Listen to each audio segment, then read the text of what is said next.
Hello once again. Hello. Today our lecture is devoted to JavaScript, and additionally to JavaScript we are going to talk about Ajax and jQuery, and also there's supposed to be an additional insertion to this lecture, as Dragos asked me. He asked me to present some material about document object model DOM. So today our lecture will be divided into several sections. 4 of them are presented here. So the biggest part of it will be introduced in JavaScript. There I will describe some basics of JavaScript. I will describe its syntax and some special aspects of JavaScript as well. There will be another quite short part, forms validation with JavaScript. I added this part just because you have to perform your work, and this might be very useful for your application when you are going to design. The last 2 sections devoted to Ajax and jQuery, they're quite small, because probably we do not have enough time for it, because this is just one lecture, the whole list material. And with Ajax, I will briefly describe what is it exactly, and I will provide some examples of how to use it. And with jQuery, I'm going to present some basics of this well-known JavaScript library, and some basics, some guidelines of how to use it, and also, for example, like how to use it for Ajax, jQuery, and how to use it for forms validation as well. So probably you will have quite lots of useful information from this material.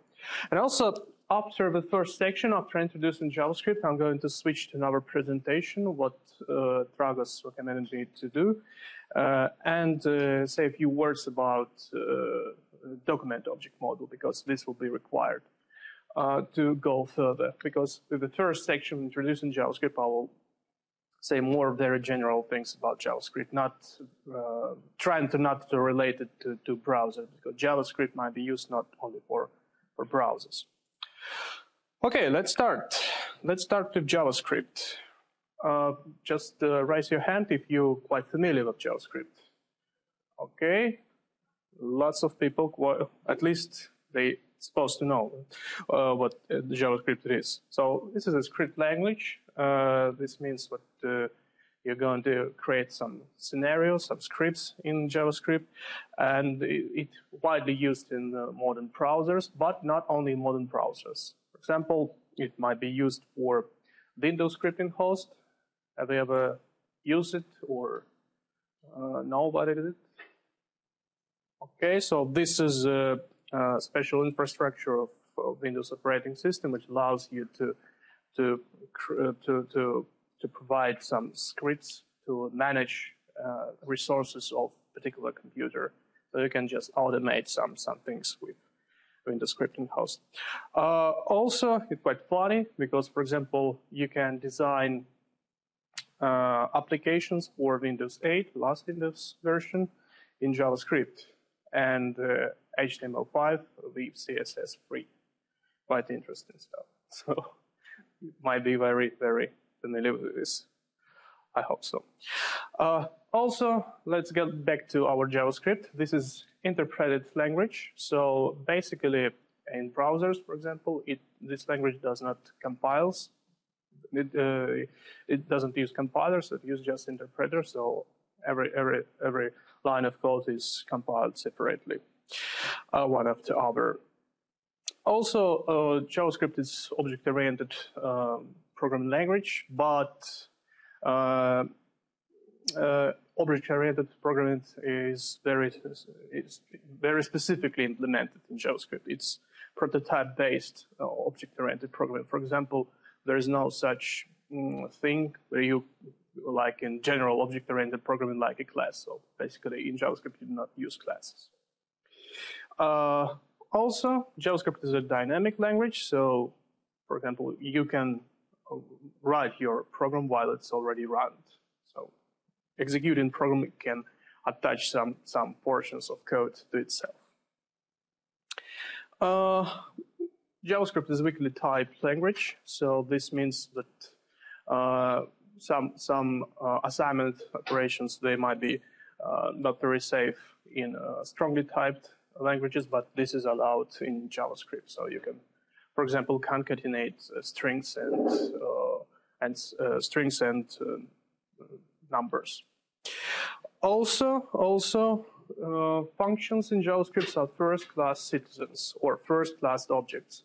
This means what, particularly in JavaScript, function is a very, very important item. So you can use function as a variable, for example, in JavaScript.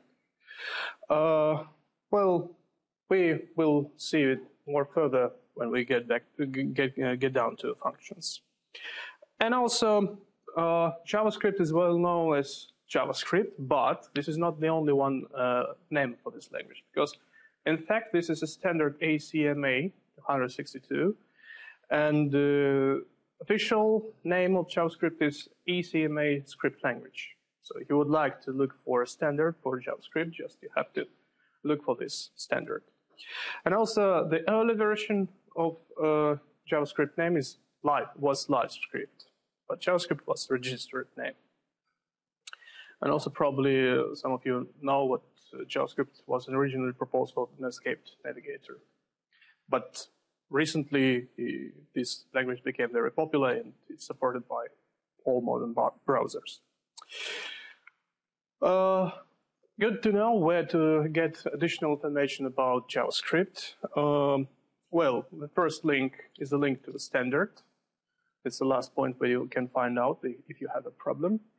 Also, quite interesting tutorial about JavaScript is W3 Schools. And if you would not like this, you can browse it through the internet and you find some other JavaScript tutorials, because there are lots of them and they're mostly free. Also, if you would like to read a free book about JavaScript, you can follow this link and find quite a fabulous book there. But probably the famous book about JavaScript, and I would like to recommend you to read this book, is The Good Parts of JavaScript. So just please try to find some time to get into this book. This is not a very huge book, and it contains very good and useful guidelines. Well, let's start with information about JavaScript. Let's start to work with this. Of course, JavaScript syntax is more or less related to C language script. So, for example, commands in JavaScript are pretty the same as commands in C language. But the first command with asterisk is not recommended to be used in JavaScript, because it might be misunderstood to you, because the regular expressions, they also use such symbols in their internal syntax. So probably it will be not good to use these commands, but it's still possible. So the second type of commands is recommended to use. Names or identifiers in JavaScript are described in a well-known manner. So you have to use letters, numbers, underscores, and reserved words are not allowed. Well, this is not the complete list of reserved words. So if you wish to take a complete list, just follow the standard of ECMA script language.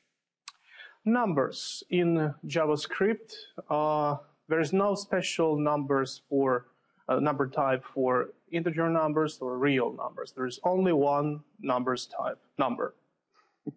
And inside, this is a 64-bit floating point number, and it also provides the ability to store so-called not numbers and infinity.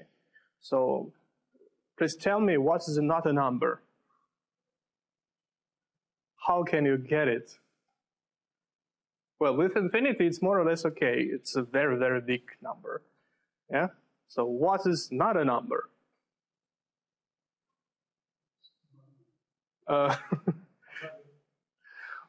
Well, you can get not a number if you'll try to calculate a square root from negative. So this will be a complex number, but this is not a real number. So this is a way to get not a number. And there's a special function isNone, which allows you to detect if this number is not a number. Strings in JavaScript are, well, there's no special character type. So if you want to have a character, you have to have string with only one single symbol in it. You can use single or double quotes to denote string literal, as it was written here with this example. You have to use escaped symbols for example, for quotes, double quotes or single quotes. And also you can use Unicode characters. But don't forget, this is 16-bit Unicode. Also, strings, they have some properties. For example, well-known properties, length. And for example, for this syntax is allowed, so you can just define string literal, use dot, and then put this property length here, and we will receive for this particular string number 3. Also, you can concatenate strings, so this might be quite useful. Who knows, why did I use here 3 equal signs? So usually in C language, if you want to compare two things, if you want to compare two variables, you can basically use 2 equal signs for checking their equality. Why did I use 3 of them here? Okay, there's no answer, so just keep this in mind. I will get back to this a bit later. Whereas this is a list of statements of JavaScript language. You can have statement var, which is supposed to be used for the variable's declaration. You can have an expression statement. Well, this is quite useful and well-known expression statement. Probably there's no need to say something more about this if you're familiar with C language or basic Java expressions. There are some disruptive statements, break, return, and through. So, you know, break is used in loops to finish loop invocation before it's supposed to be finished. Return is used to finish execution of function, and through is used to throw exceptions. There's a try statement. So if you're familiar with Java try and catch closures, so you can be familiar with JavaScript exceptions and try catch blocks. Conditional statement if. This is quite interesting thing because it's something in the middle between C language if and Java language if. Because in C language, if will execute what will go after this condition if the result of this condition is something not 0, and it might be even something like string or something else. But here with JavaScript, we have false values like false. Well, it's supposed to be as a false. Null, okay. If the condition is null, it's false condition. Undefined, well, if something is not defined, it's also recognized as false condition in if statement. Empty string, 0, and not number. They're also treated as faulty conditions in if statement. All other results of these conditions, all other expressions used for these conditions, they are treated, these results, they are treated as true, right? Right. So if it will be a non-empty string with 0 in it, this will be true. All right. Switch statement, probably with C language. If you're familiar with C language, if you're familiar with Java, you're quite familiar with switch statement as well. So it's another form of conditional statement with some options to choose from. But don't forget what's the problem with switch statement, for example, in C language. How should you use it correctly? So don't forget to use disruptive break statement after each option. If you will not use it, so your program flow will just fall down into these options. If you, for example, if the first option will work, so it will go through all other options downstairs. So probably you don't like this, yeah, because this is very hard to debug such code. These three statements, while, for, and do, it's a loop statements. Two of them, while and for, are preconditional loops, and do is postconditional loop. So their syntax is more or less related to C language condition syntax. And some additional features of statements in JavaScript language. First one is blocks. So you can define blocks of code the same manner as in C language or in JavaScript by defining these symbols. But don't forget the special feature or disadvantage of JavaScript. If you'll define a variable inside of this block, its scope will not be limited to this block. Because in JavaScript, scope of variable is limited to a function, but not to a code block. And also there's a very big disadvantage of JavaScript is ability to use global variables. And another additional feature is label. So you can use labels for your code, for your code blocks or your statements if you wish. Precedence of operator. Let's now get back to the question a bit later about this equality or inequality. Why do they use three symbols of equality here? So you can see we have several operators, and the precedence is quite obvious from this picture. So the highest and the lowest is down. Highest is above, and lowest is downstairs. So let's get back to this question. Why did I try to use three equal symbols, or for example, for inequality, exclamation mark, and two equality symbols? Yes, you said about the type check, because these versions of equality or inequality operators, they check the type of operands.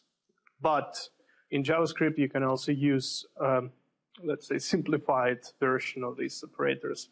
For example, with two equal signs or with exclamation and one equal sign. But these two equality operators, they will not check the type of variable.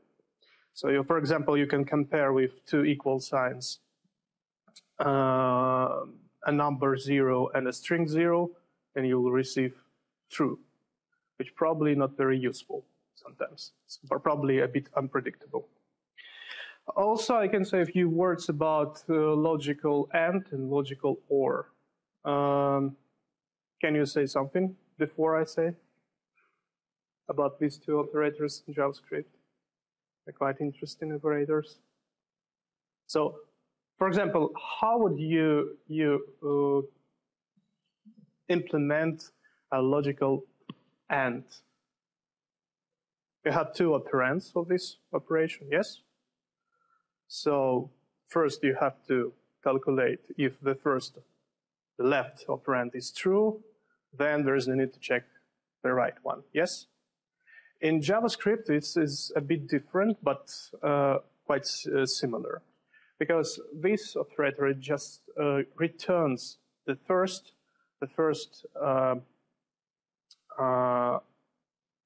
operand, I mean left operand, if it's true, and it returns the value of the right operand if the left one is not true. And pretty the same is for logical OR. So you can use them very, very interesting, and I will show it a bit later how it can be used. All right, do I have to say a few words about ternary operator? Yes or no? Say something. Not now, please. Ternary operator. It's more, almost like it's more or less related to conditional operator, the conditional statement. Sorry. Do you have to say a few words more? Yes or not? Okay. Yes, finally. Okay. So how it works?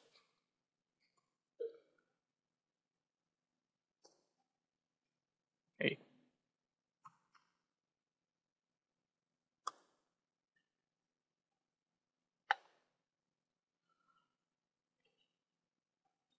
How it works? It works pretty simple. You can define a variable, for example, a. This will be so have to magnify. Yes, let's see it better. So I can say that, for example, if some condition is true, then will be result 1. If it's not true, the result will be 2. So I can just use single line for this operator. So the operator itself is here. And the whole thing now is statement. Yeah, that's true. Thank you. Okay, let's get back.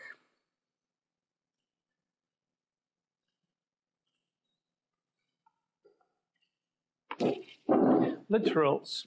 Well, basically in almost every, in every language I know, in every computer programming language I know, literals being used, and the same is for JavaScript.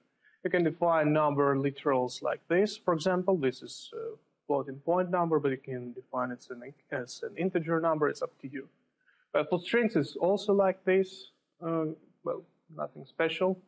For objects, well, objects in JavaScript language, they are so-called name-value collections.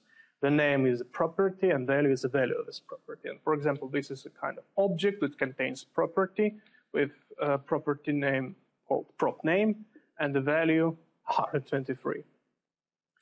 Arrays, they are also collections of objects, but you also can use not just equal or not just integer numbers as these elements, so you can use something else here, for example, strings to enumerate.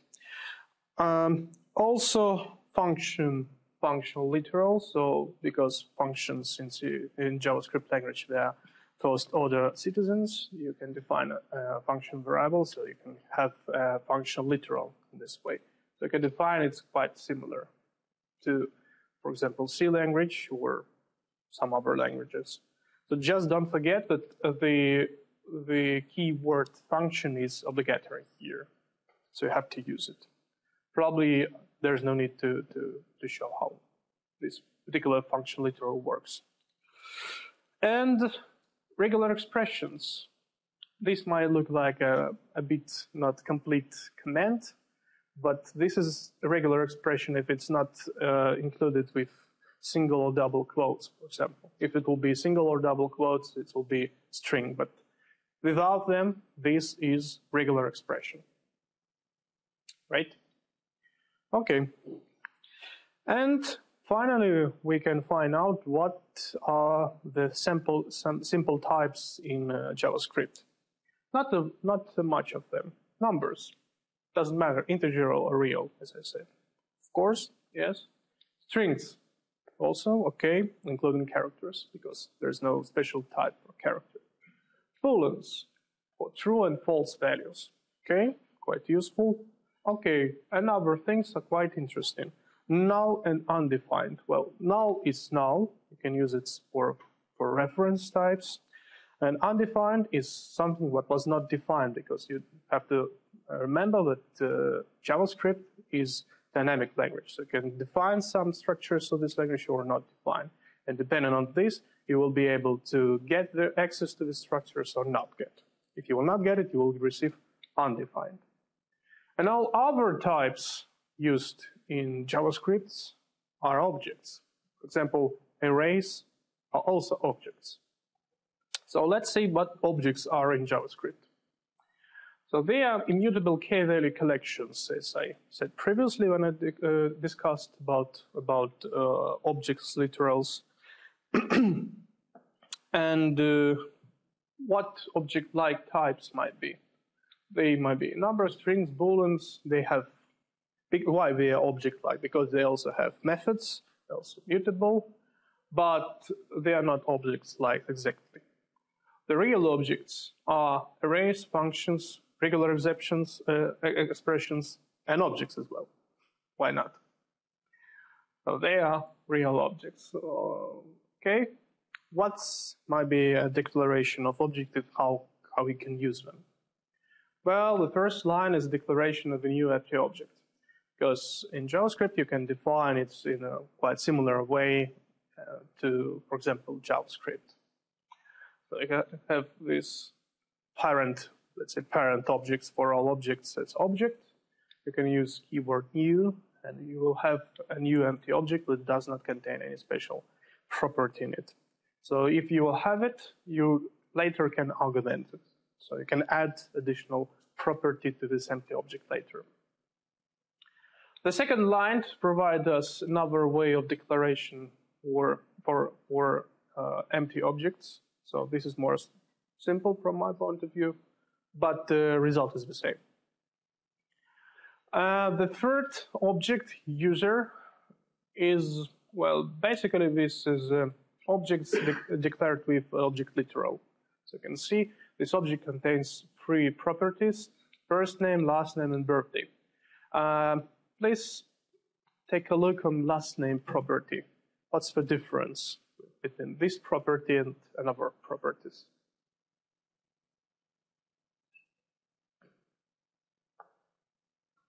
Well, it's easy to see. This property is declared with like a string.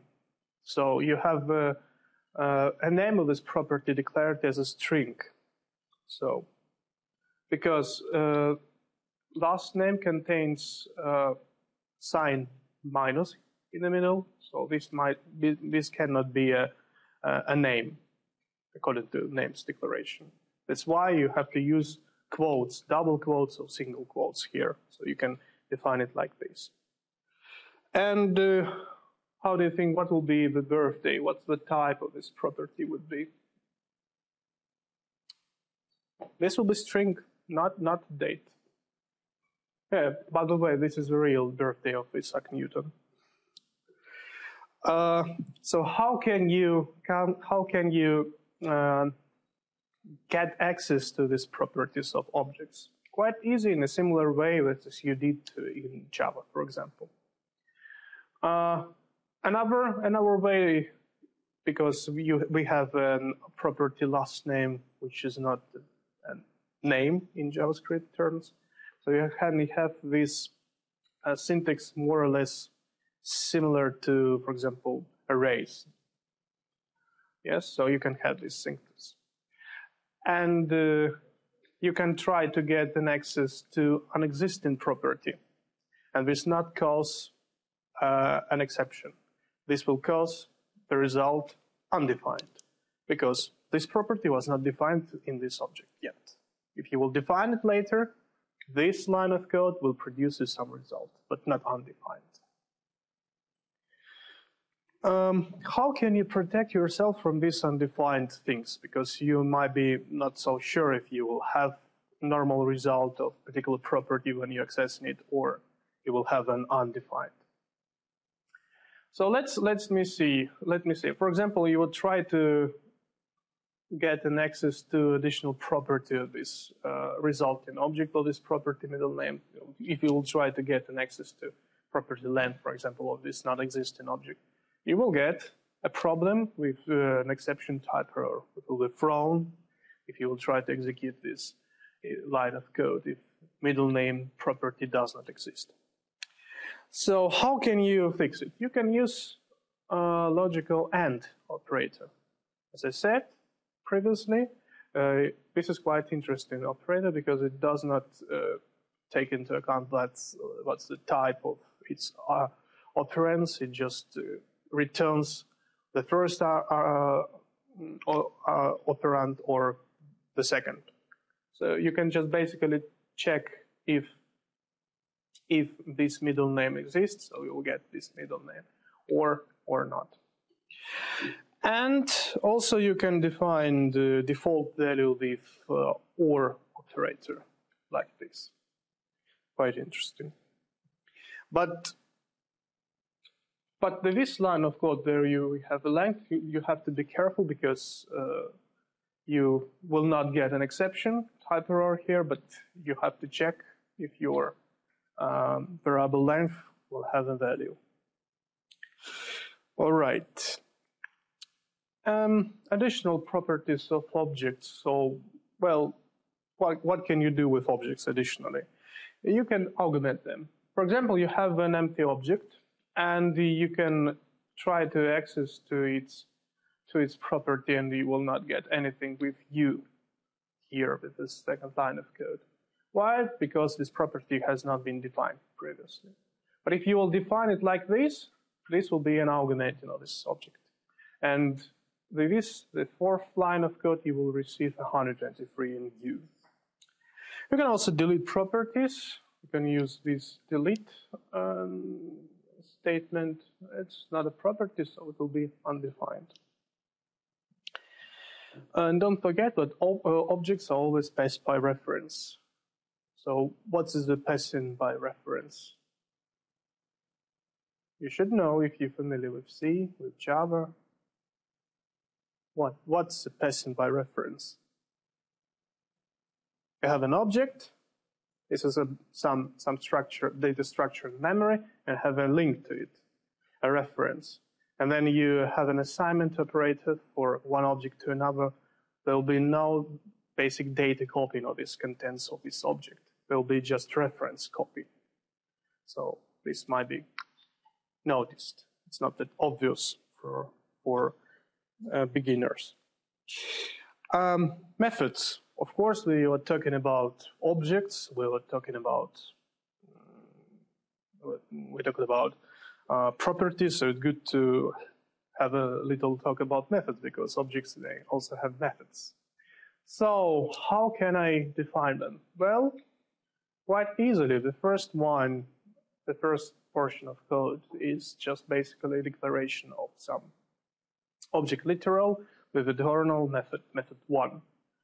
The second portion is augmenting this object with additional method declared like this. And the 4 last lines of code are just an example of basic invocation of these methods from this object. I think this is quite obvious. Right? Right. A reflection. Who can say something? What's reflection? It's not a mirror. It's not. Yeah. So what is a reflection? If you're familiar with Java, you have to know what reflection is.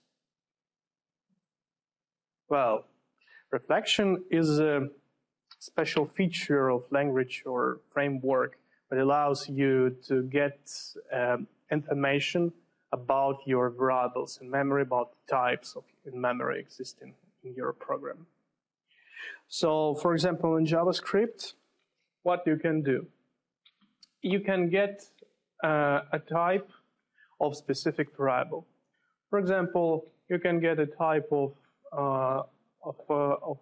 number literal, and this will be number.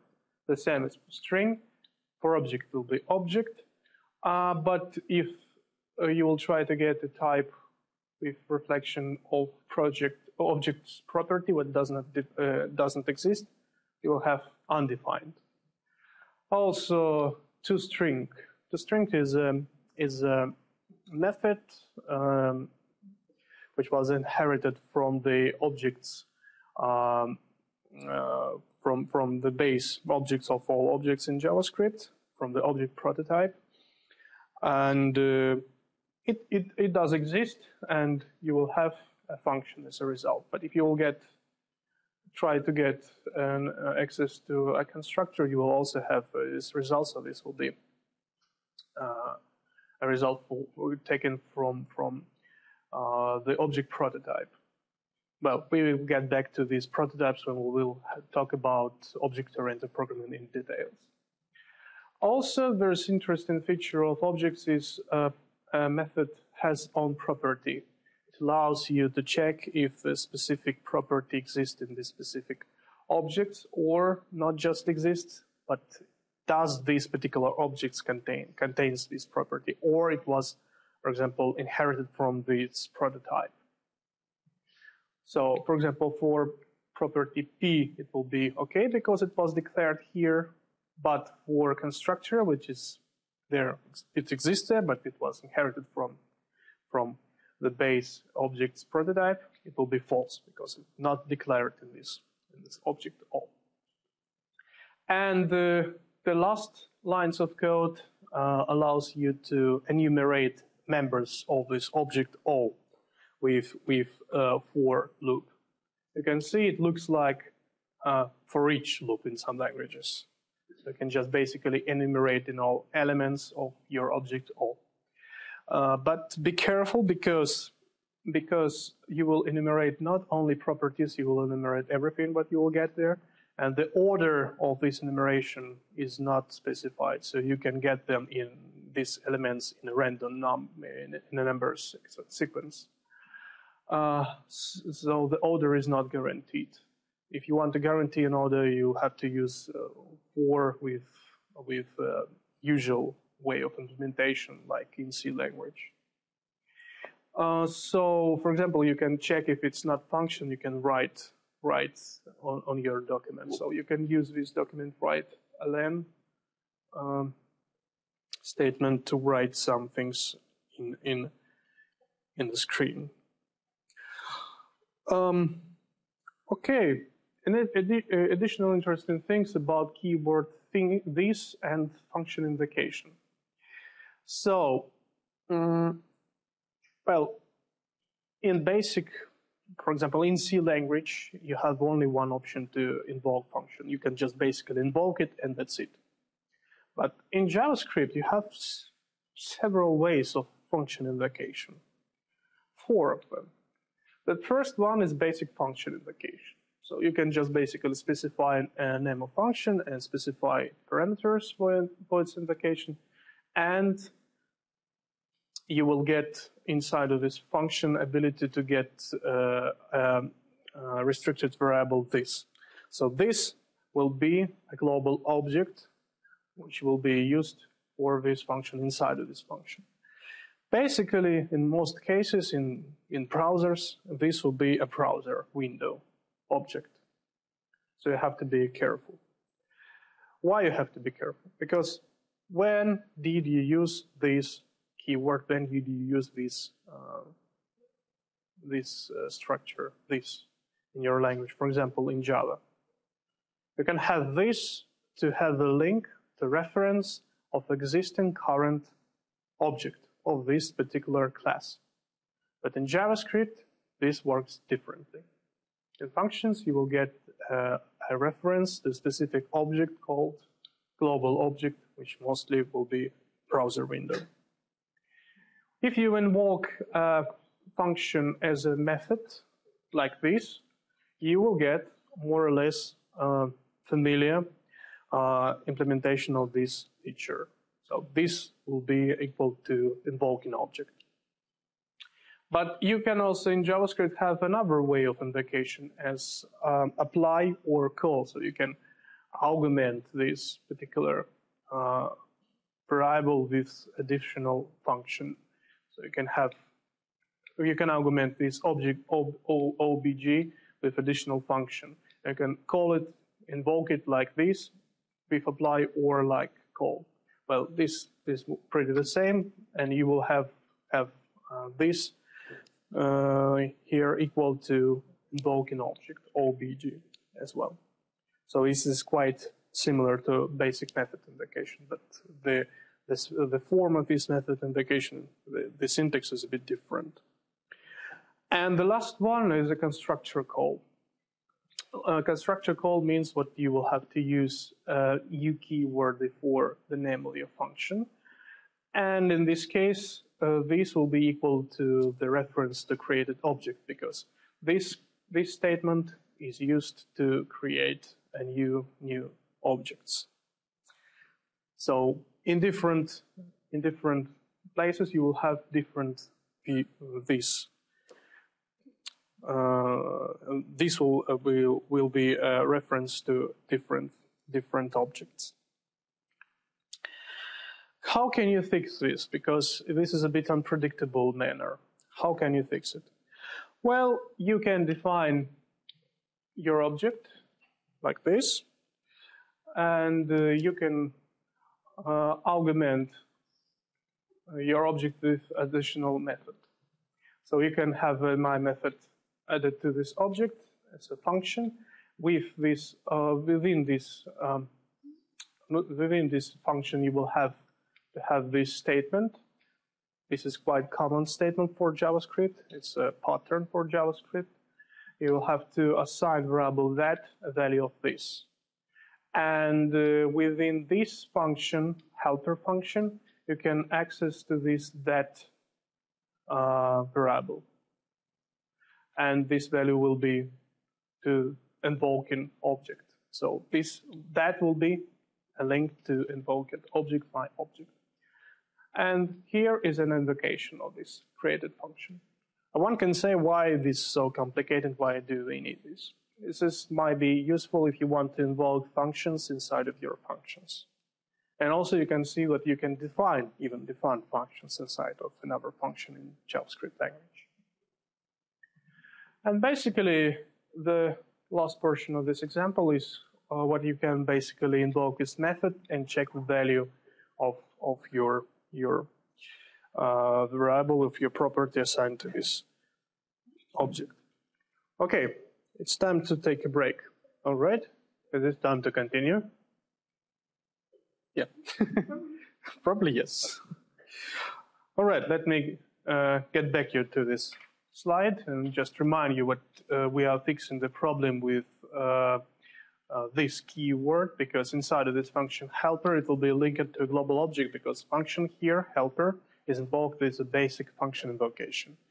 And by using this structure, by using this statement where that variable is assigned to this value, and using that in a variable that inside of this function, we are fixing this problem. So that is now assigned to an instance of this object, basically not an instance, just an object of my object. Briefly, I previously talked about prototypes and implementation of object-oriented programming in JavaScript. And well, as I said, JavaScript, object-oriented programming, is implementation of so-called prototype inheritance. So we have to have prototypes. We do not use classes in JavaScript at all. And every object is assigned to a specific prototype. For example, a basic object literal is assigned to object prototype. And if you augment this object prototype with some method, with some property, this property or methods will be automatically augmented to all objects linked to this prototype. So it's quite obvious, but if you want to create some sort of inheritance in JavaScript, you have to create a new object, and this new object has to be assigned a specific prototype, which will be some sort of base object. So let's see how it might be implemented. I'm sorry if it's too small. I can magnify it. So let me make it a bit bigger and go one after another. All right. So the first section here, we have here object literal base class, and this is not just basic. It's not. I'm sorry. This is not an object literal. This is a basic function, and this function will be used as a constructor function for the new object. Later, we have here creation of this object by using class invocation of this function by using keyword new. And even here we have an access to its properties. So you just basically can see on the screen numbers like 5 and the value of this property A, string ABC. Later on, we have another constructor function, successor class name, and you can see we have here the same property P used in this function, and this will be overridden property later on. The next step is creation and specification of prototype. So here inheritance begins. And later on, a new object, successor object, will be created, and you can access to its members inherited from its base object, from its base prototype. You can easily see it here. So you have here the same invocation use of properties of the base object and the invocation of properties of successor object. Quite interesting. And you can see that, for example, property A has the same value. Might be even treated as some sort of static property of this object. But what's the disadvantage of this particular object inheritance, you can see? The basic disadvantage here is the need for creating of a redundant object of base object. BO is not needed, basically. We are going to use just successor. So in JavaScript, there's an ability to avoid this quite easily by using this pattern, function extend. So if you don't like, you cannot. If you don't like this, to dig down into this pattern, you can omit it. But basically, you can see that it works pretty the same as the previous example. Also, this is a kind of extension of the previous example. We have here a successor class. The base class function is the same with this example. But also we have to specify a special constructor invocation here, because by using this extend function, we will not have an invocation of the constructor of the base object, because generally in object-oriented programming, this is quite obviously this is invocation. This invocation occurs, but here with this prototype version of inheritance, with this pattern, we have to make it manually, because we did not create a previous object ourselves. So the only one difference here, additional difference here, is an invocation of this function extend with the first and the last and the second parameters as successor and base class. And well, you can also use it as previously as creation of a new object as usual. Quite interesting stuff. There are some other features of object-oriented programming in JavaScript. For example, we saw that these constructor functions, we declared them as basic functions. And no one knows if we want to invoke them as functions or we want to use them for constructing new objects. So, how would we differ? In JavaScript, there is no specific mechanism for this. The only thing is convention. We have to use capital letters as the first letters of these names of functions used for constructor invocation. Also, I briefly showed you static members if you did not override it in a successor object. So you will have static members. So probably if you're familiar with Java, you know what static members are. Private members, this is more complicated because you would have to use local variables in your function, of your base function for this. And there is no out-of-the-box in JavaScript support for protected members. So you have to have a convention for underscore to start the bare names of underscore. Quite funny. But this is it. So you can see with JavaScript it's possible to create objects hierarchy, not a class hierarchy, but objects hierarchy. And it seems like this hierarchy will not be very, very complicated. Why? Well, there's no reason for it, big reason for it in JavaScript in your programs, because this is a scripting language for browsers, for example. A closure is a very interesting feature or a pattern of JavaScript. A closure is a pattern that solves a problem of variables and their scope. Because if you will define a variable in some block of code, the scope of this variable will be the scope of its function. So how can you make so-called private variable? This is a closure. A closure is a solution for this question. So basically, you have an outer function with an outer value variable there inside, and inside of this function you have another function, inner function. Then you invoke the function outer function. It's been executed, and it returns an internal function as a result of its execution.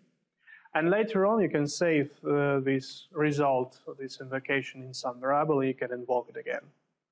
So this means that outer function doesn't exist after its invocation, but its internal function stays in the memory, and it has an access to this outer variable as well.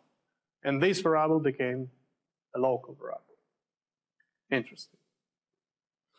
So this is a closure. Why this not very obvious structure I'm saying about this structure? Because the structure is quite is used quite frequently for describing, for defining event handlers for JavaScript used in browsers in HTML documents. So if you will find something related to this, you should know this is closure. And everything, it works like this. Arrays in JavaScript, we almost omitted them, but not. Well, arrays are one-dimensional. But like in C language, you can create arrays of arrays. Also, they have some features, some members, basically mostly from the prototype, which is array prototype. You can, for example, as we saw previously, have the property length, which contains a number of elements of this array.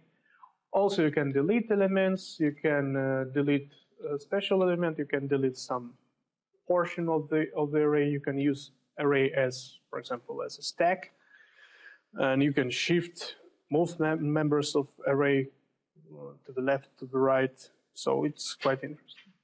And this one is another pattern of JavaScript that you can use to derive to understand if this particular variable is array or not.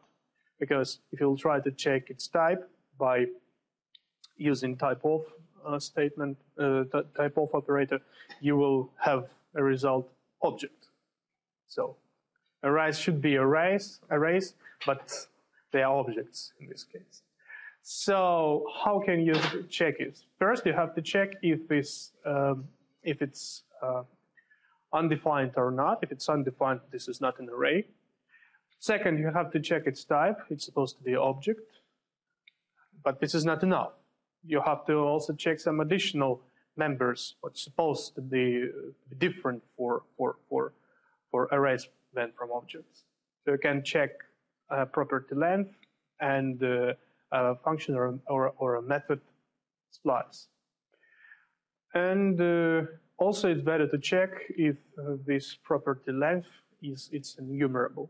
So it's not supposed to be enumerable like an array inside of array. So this is quite interesting pattern in JavaScript. And probably you've noticed what well-known design patterns of object-oriented programming, for example, used for inheritance, used for overriding of elements of a base class, of using these things, they are not useful for JavaScript. So JavaScript has its own patterns object-oriented programming as well. So, for example, polymorphism, well, in JavaScript it's quite problematic. JSON. Well, JSON is it's a quite popular format for transferring data in Ajax currently, because it's quite simple, it's quite easy to read, but basically it's a portion, it can be treated as a portion of JavaScript code. It's a JavaScript object notation, and it's a way of describing in text some object literals. So you can store these basic types, and you can have basically transferring this data, this text data from the, for example, web server to your client. And you can basically insert this in your JavaScript code because it's dynamic language, and you will have this data inside. But be careful, because this is not very secure, because this data may contain something not very safe, because it may contain some malicious code. So that's why do not use eval function. Eval is evil. Yes, in JavaScript, evil is evil. So how can you deal with this? You have to use a parser for JSON. There are some parsers already implemented and already used for JavaScript. Regular expressions in JavaScript, they are also supported, as you saw previously. And as I mentioned from Moodle, there were already some presentation about regular expressions for you before.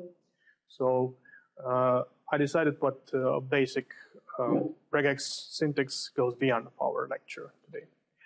Well, if you still have some trouble with regular expressions, the next slide will help you, because there are lots of these tools, and I will get back to this a bit later. So in JavaScript, you have an object, regular expression, and this object contains several properties like global, ignore case, plus index, multi-line, and source. The description of these properties is written here. And it also contains two methods, exec and test. So method exec is more powerful, but it's more slow than test. And also you have to be careful with this, because it starts parsing a source string from the last index position. So you can reset this position, and initially it's 0, so it might be not very obvious. All right, so probably you know about G flag, about I flag in regular expressions. So allow me to omit this. But let me get back to this slide. There are lots of these tools, some of them online tools, some of them offline, and I will just basically briefly show you one of them, which is called Expressor. A link to this tool is here.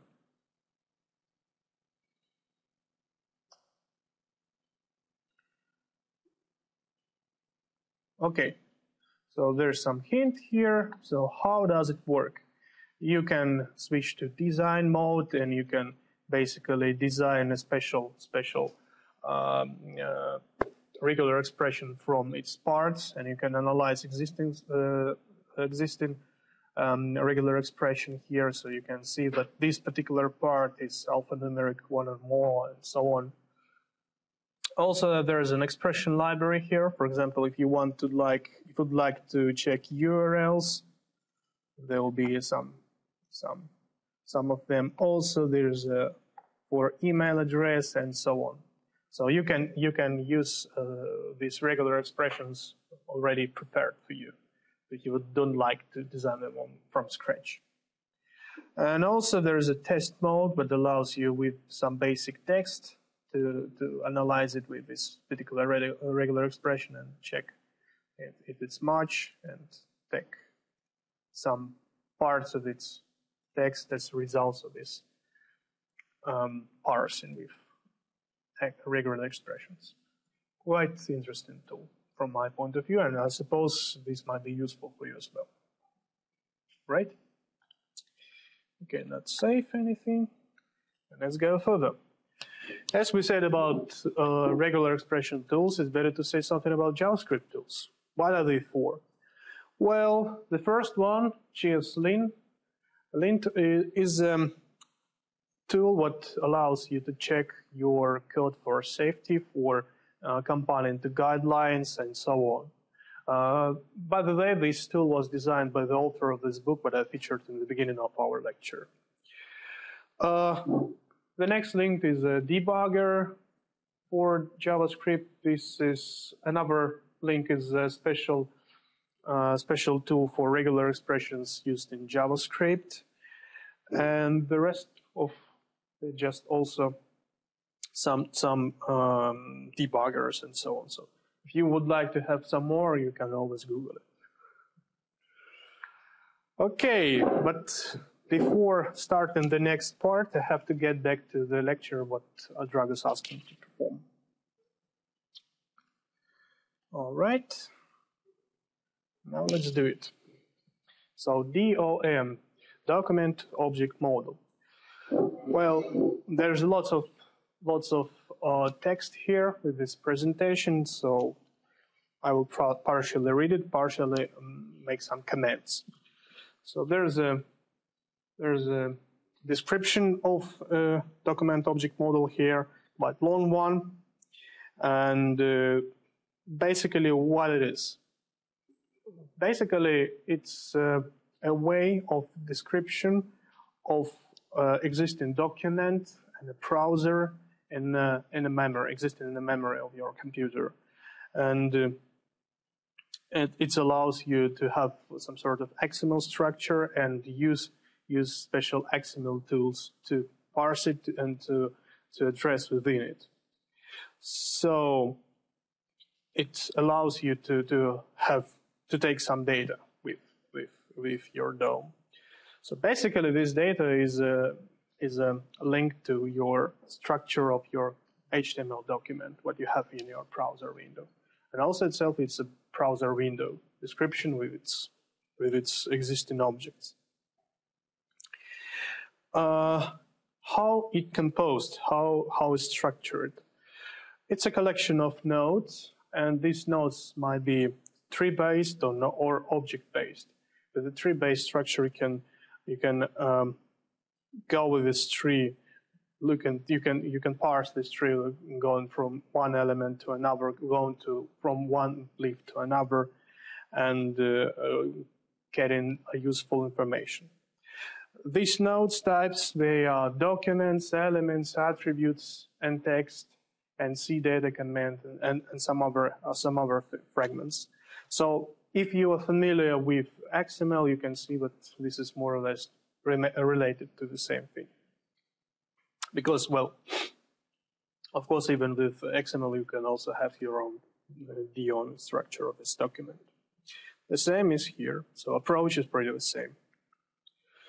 There are some levels of document object model, and well, basically, the higher level we have, the more support of existing documents and cascade style sheets we'll have. So we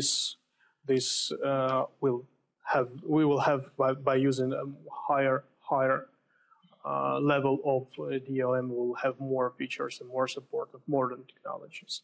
So this is a matter of how our browsers support it. And basically, don't forget what we have: two document object models. So we have two approaches for it. We have a browser object model and a document object model, and they are not the same. So document object model is related to HTML and its structure, and browser object model is related to specific browser.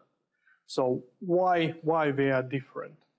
Because with a browser object model, we can control some specific browser behavior. So, for example, we can open a new window in browser, a separate window. We can address to its menu. If you want, we can just switch it off, or we want to switch it on. If we wish, we can specify the size of a new created window with a browser object model and such other things. The document object model, we have an access to specific elements of our document, of our HTML document. We can modify them, we can delete them, we can add them, we can modify their contents. Quite interesting. How we can manipulate them? Why? How can it be done? Well, quite easy. Probably if you saw lots of HTML code and some JavaScript code, you probably faced with some structures like this. So how does it work? Basically, you can address the document object model by accessing this document object and using its method getElementById. So you can get basically this element by its ID attribute. So if you have some element with specific attribute ID and the value of this attribute can be specified here, you can get this document there. And then later, if you will get this element, the result of invocation of this method is some variable, some link to variable exists connected to document object model for this element. You can, for example, change its internal contents. So another way of getting this element is assigning getting it by element name, and some other things like changing its one of its attributes, for example, href for anchor, and also background color. So these several lines, they are connected. This one connected to browser object model, and this one or document object model. So they are a bit different, but the result is more or less related. And a link to additional information for you might be quite useful. But I would like to say that, well, this is more or less traditional way of getting access to the document object model of your particular document or a browser object model. Currently, for example, with jQuery library, you can make it much more easier. So a bit later, I will show you how we can do this in a different way. So let me get back to our presentation. So how can we implement forms validation in JavaScript and why it's needed? So this forms validation is needed to submit to the server correct data acquired from user interface. So this is more useful for user, this is more useful for web server because it reduces a load for this web server. So it has some advantages, but it requires some development in JavaScript for you. So how can you, which guideline you have to follow to create this validation, to check in data in the controls? Well, first you have to have a HTML form. Without the form, you cannot validate any data. Next, you have to connect event handler, to submit button click of this form, or you can basically connect event handler to the form itself. Also, it's quite useful to connect event handlers to controls, to specific control. Why? Well, this might be useful if you, for example, just have very big form and you would like to provide some validation, not only when user presses submit button, but even before then he or she just filling out this form and just switching between one control to another, but turn and focus from one control to another control. So this might be even useful there. Also, inside of this event handler created in the previous step, you have to additionally check control contents for correctness. This is particular validation is. You can do it with JavaScript general stuff. You can use regular expressions. It's up to you how to design it. And if you will find some incorrect data, you have to show error message to the user. You can use alert. You can print some. You can use the HTML. You can use document object model to find specific element and change its contents to show some text to the user, and so on. And don't forget to cancel submit, otherwise your data, incorrect data, will go to the web server. It's not very useful. So let me show you an example of how to do this. There are lots of them, and probably because lack of time, I will show the first one, which is simple.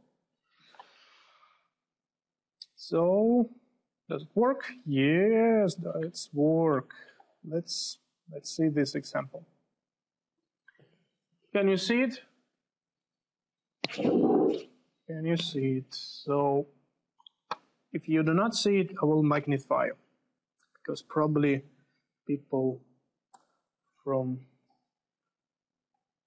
the rear sides, we do not see what it's supposed to be. So, we have here a form. You see it. Okay, sorry, I have to magnify. Yes. Okay, we have here a form. You can see it.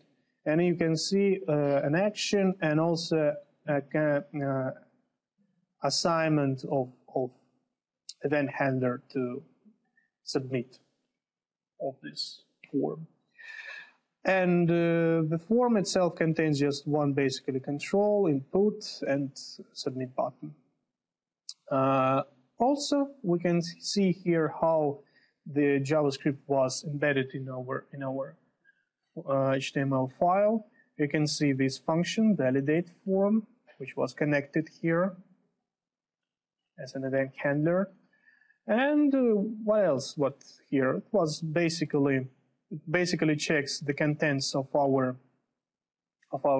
control. It basically finds it there inside of the form, and if it's null, if it's empty, it just alerts us and cancels further interaction with web server.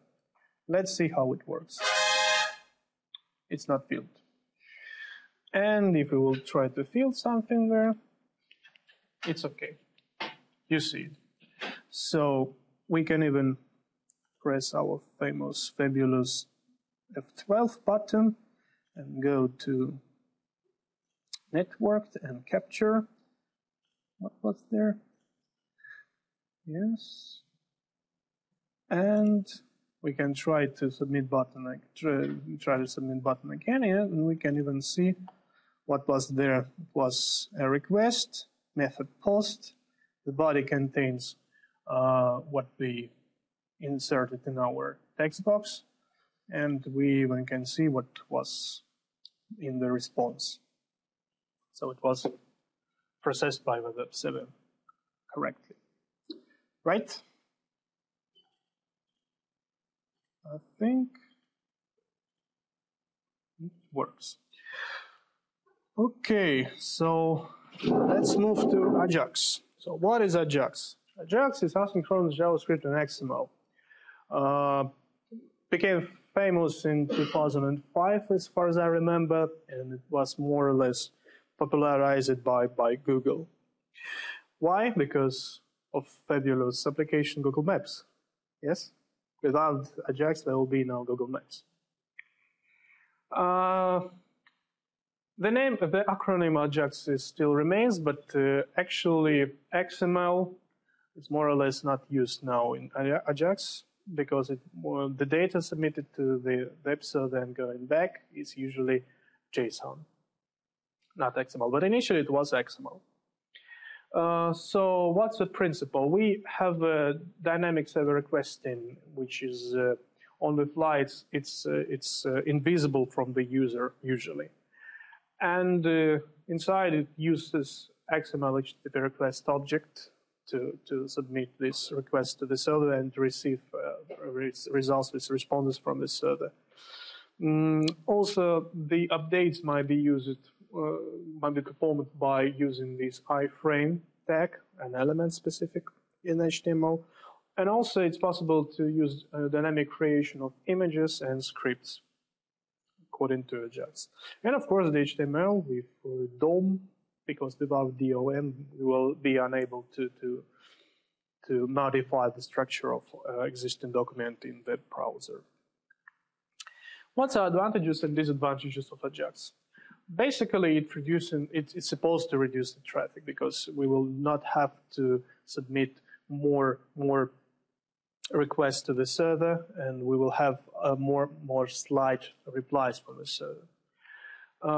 It's supposed to reduce the server load, but this is not so obvious. Sometimes it's true, sometimes it's not true, because sometimes to just create a portion of the web page for the web server, it requires to recreate the whole page and just cut a specific portion of it. And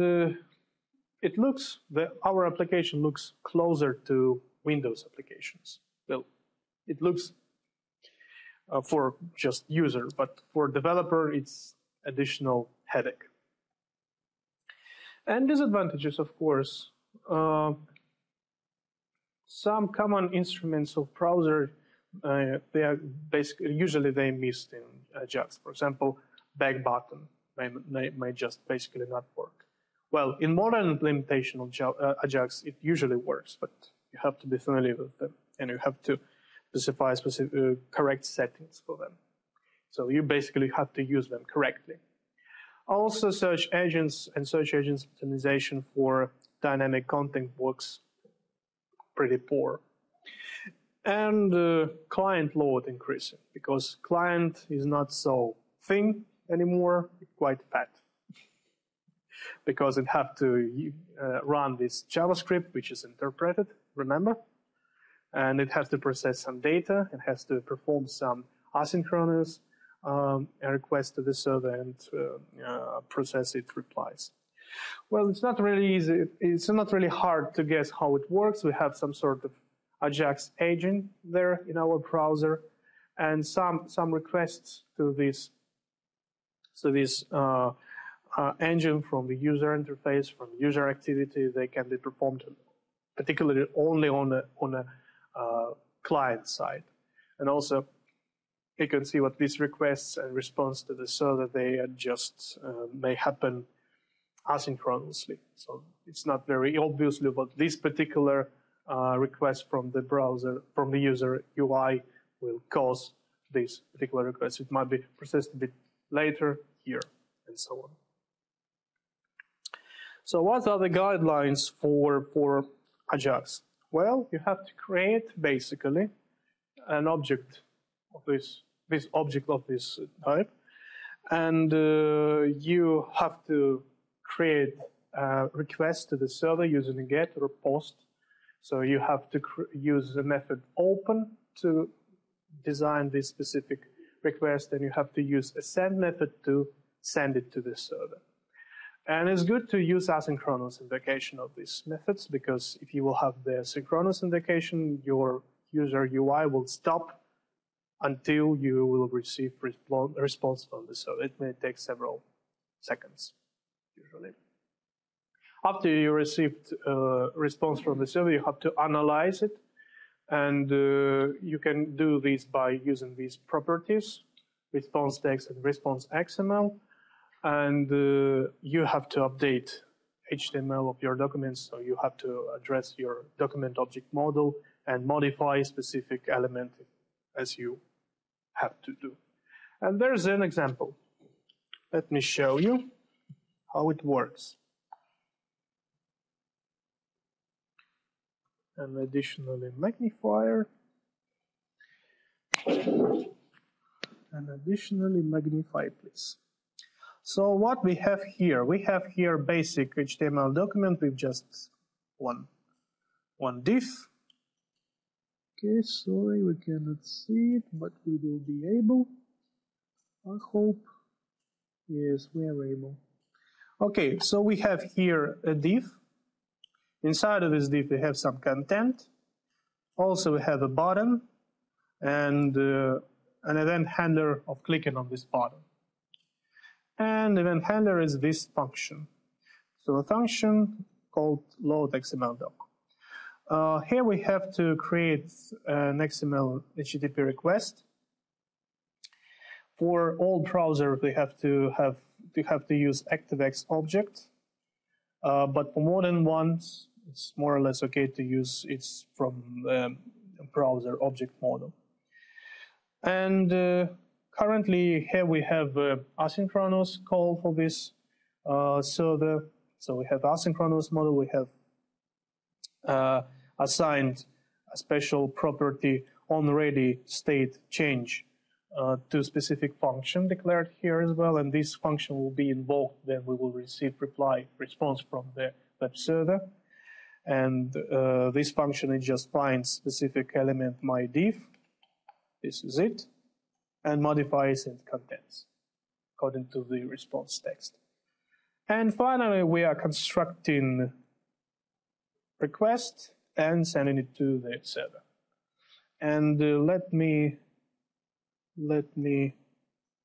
show you how it works. I'm pressing this button, and there's a request to the web server.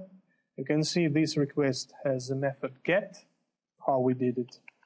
We specified it here. It was method get, and we have method get here. We can see response, and we can see response body. Response body contains a part of HTML document, and this part was assigned to our div here. So that's how it works. All right. So if you wish, I can show it again. I hope. Okay, and pressing, and you see the result. So it works. Okay, let's go back. Finally, last part, jQuery. So previously you saw how to perform very interesting stuff with JavaScript, like forms validation, like performing Ajax, and so on. And probably you've noticed that this is not very useful. It's not very easy to do it. That's why there are lots of different libraries for JavaScript, and one of the famous is jQuery. So what it is, and what itself, what's jQuery is. Well, it's very popular JavaScript library. Because why? Because it's supposed to, it might be used as to be used instead of, for example, Flash animation. So you can provide some very useful user interaction with jQuery without using Flash. It's multi-browser, so it's even supported by modern smartphones, not just browsers, usual browsers for usual computers. It's quite lightweight because it contains only 32 kilobytes with minimized version. What is minimized version? It's so-called obfuscated version of JavaScript when white space were removed, unneeded white space, and identifiers, names are replaced with smaller versions of arbitrary selected symbols. So that's why it's a bit minimized, a bit less weight costs for us. Also, it's compiling for CSS free. It's free, it's open source, so you can freely use it in your websites. You can follow this link to see what is there, and there are lots of additional plugins for jQuery. Most of them were assigned for animation or some sort of effects that you can use for your web pages. Basically, jQuery was supposed for HTML and DOM manipulation, and I will show you a bit later how it's supposed to be done. Also, it's possible to change some CSS on the fly in your browser on the client side. Also, you can assign HTML event methods and event handlers with jQuery, more easier way than it was proposed by general JavaScript. You can provide some effects and animations, which is quite useful for our users. More easy support for Ajax and some other utilities. So how can you start using jQuery. First, you have to connect to jQuery script. So you have to place a script tag to your document, HTML document. You can download the library, the whole library from the website of jQuery, but you can also have this link to the last version of the jQuery library in your script link. Also, you can, after you inserted this script into your HTML document, you can easily start using jQuery features. For example, you can traverse some element of your HTML document with a DOM like this and change its internal text, for example, like this. Also, you can assign event handlers like this. First, you also have to find specific element, and then you can basically create additional, can assign specific event handler to its specific event. For example, here it was click event. And you can see this is, what is it? It's a function literal. So what we started today, it was quite useful even until the end of this lecture. The basic symptoms for transferring, for getting a specific element from DOM is like shown in this picture, in this slide. So you have to use this $, which denotes a link to jQuery library. And also have some sort of selector here, which is more or less related to CSS selectors, what we were looking for during the previous lecture. And also you have to perform some action. So action here is some sort of method invocation, assign it to this specific element. So quite interesting things with jQuery and JavaScript. Quite more easy syntax than get element by ID, you see it. How usually jQuery code is invoked and how it's assigned inside of your HTML document. Usually it's invoked after the document was completely loaded to the web browser. So you can basically use this example as a pattern for assigning some event handler created by this function to the document window, then your page will be completely loaded. So then the document ready, that means that you can start performing some traversing of elements with your document. Before, it's not very safe. So usually jQuery methods go here. And also this as an alternative, more simplified version of this declaration of the same function.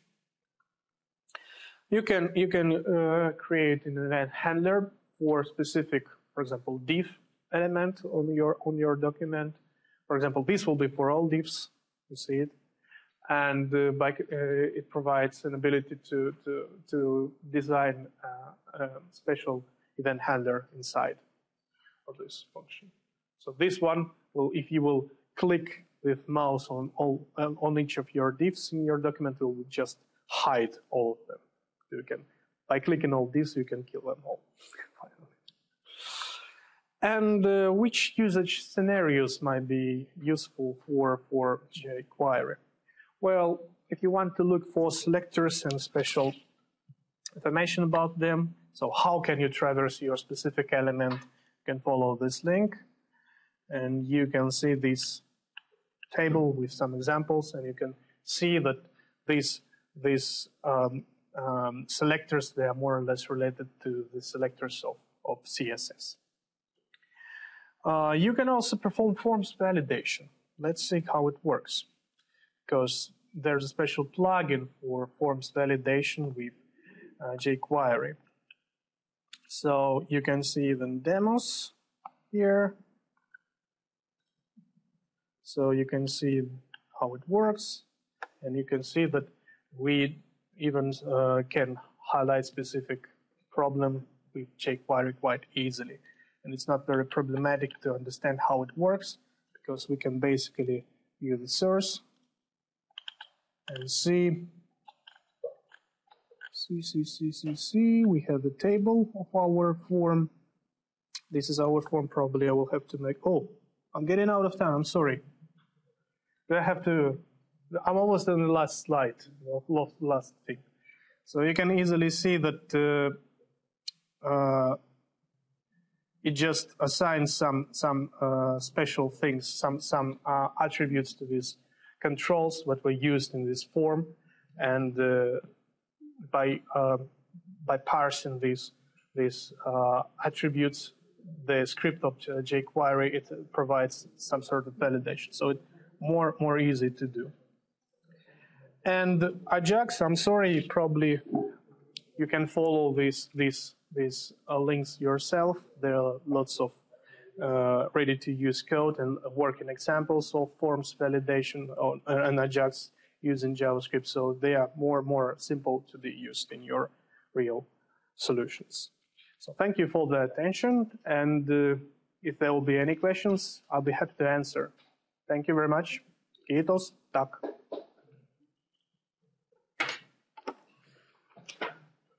All right. So if someone have to go because we are out of time, you can go.